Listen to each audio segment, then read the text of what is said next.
The way he plays is going to get it done. You have a main guy that's ball dominant that dictates things and all that. Some of them bad step back threes and he takes. Who really wants to play with Luka? How are you going to feel when your best player, your star player, the player that has all the juice, don't play defense? And nothing is said to him.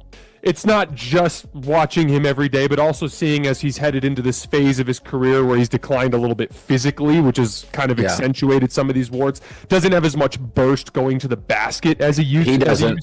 And he's 27. He's 27, isn't he? I know this should theoretically be the time when he's peaking athletically. All right, listen up, everybody. Welcome back to the channel.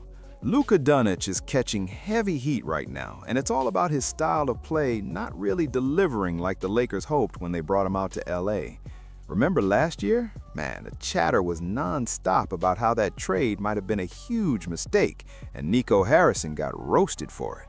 Here's the thing though, trading Luka, in my opinion, actually netted the Lakers a more complete player in Cooper Flagg. Now, he's not the offensive dynamo Luka is, no question, but Cooper Flagg brings that two-way energy every possession. Defense, hustle, rebounding. He competes hard all the time.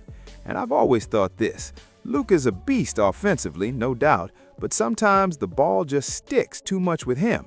Winning a championship with that style? It's tricky. It's giving me that old James Harden Houston vibe. Remember what Kobe said about that?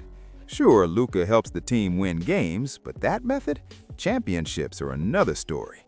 So here's what I'm going to do.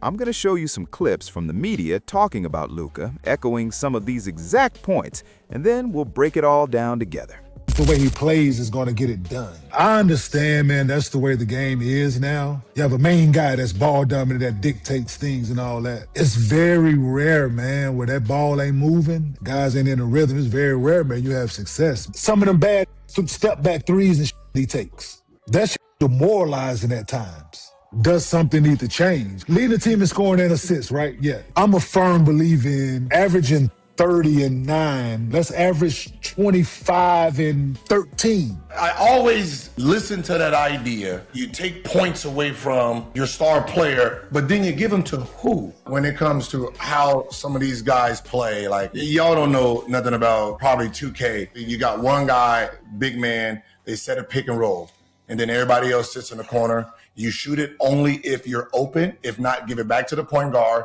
He can do pick and roll. So the point guard himself usually has about 50 points, 14, 16 assists. Everybody else like 5 for 5, 3 for 5. Like, no, this is not, no.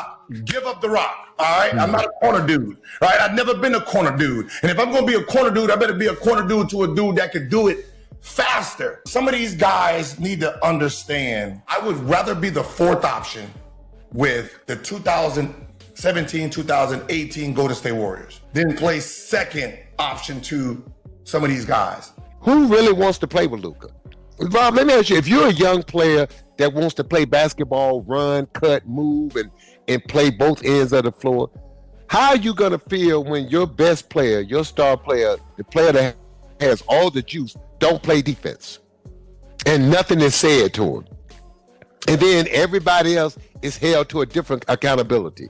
Everybody else has to play defense. Everybody else has to run back in transition. Everybody else have to do all these things. But you watch on tape time and time again, Luka does none of it. And no one says anything. Or if they say anything, it's empty because there's nothing you could do. How do you think that's going to work? And at some point, NBA players that likes to play basketball, that want to participate, they're going to get tired of just standing in the corner watching Luka decide to throw me the ball with 2 seconds on the shot clock, and now I got to take a bad shot. You know, it's funny you mentioned the dynamic when you're rooting for somebody, because I've experienced this directly. I mean, I cover the league at large. I watched tons and tons of Luka over the course of previous years. I had almost deified him in my head after those playoff performances in 2024 and in 2022.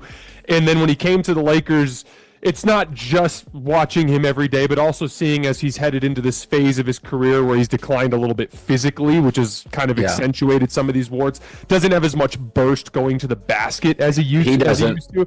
It's crazy. You look back with Luka towards his early career, he used to get a dunk every couple weeks. That like now it's like he might get one a season. You know what I mean? Like there's a difference in the level of explosiveness. And he's 27. He's 27, isn't he? I know this should theoretically be the time when he's peaking athletically. This should be when it's all kind of coming together for him. And he has made some improvements over last season when he was downright completely out of shape for most of the season. But, you know, the big thing that stood out to me after covering him very, very closely over the last couple of seasons is how different his floor is compared to the other stars around the league. He doesn't have like an alternative method to impact the game, and that makes it really tough. Like Shea has this rim pressure element. He's so good at beating people off the dribble that raises his floor on a night-to-night basis. Nikola Jokic, he operates within 7 or 8 feet from the basket, so he just doesn't deal with the jump shooting variance that a guy like Nikola Jokic does, or that Luka Doncic does. And then among all of the stars at the top of the league, you can throw Ant in there, you can throw Wemby in there, Giannis, Luka, Shea, Jokic. He's by far the worst defensive player in that group. And so he's so dependent on his ceiling, and his ceiling has such a high variance element to it that it just makes him prone to bad nights. And,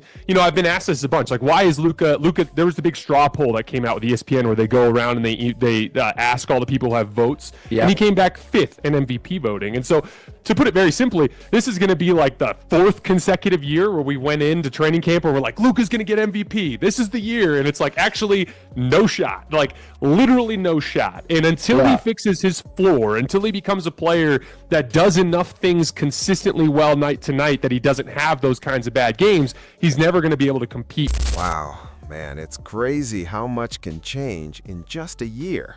At one point, the Lakers were hyped about bringing in Luka Doncic. The media, the fans, everybody was buying in, thinking this was the next big move. Like this was supposed to be the torch passing moment with LeBron, right? Retirement looming, LeBron stepping back, and the Lakers planning their future around this kid. You think you're locking in the next franchise cornerstone with Luka, but now it's starting to feel like history might repeat itself, kind of like what Nico Harrison went through. That's exactly what Brian Windhorst was pointing out, and honestly, it's hard to ignore. Their big issue is, so Austin Reeves came back about 8 games ago from his injury. Luka missed some time in there, but when Luka, LeBron, and Austin Reeves play together, they're just not a good team.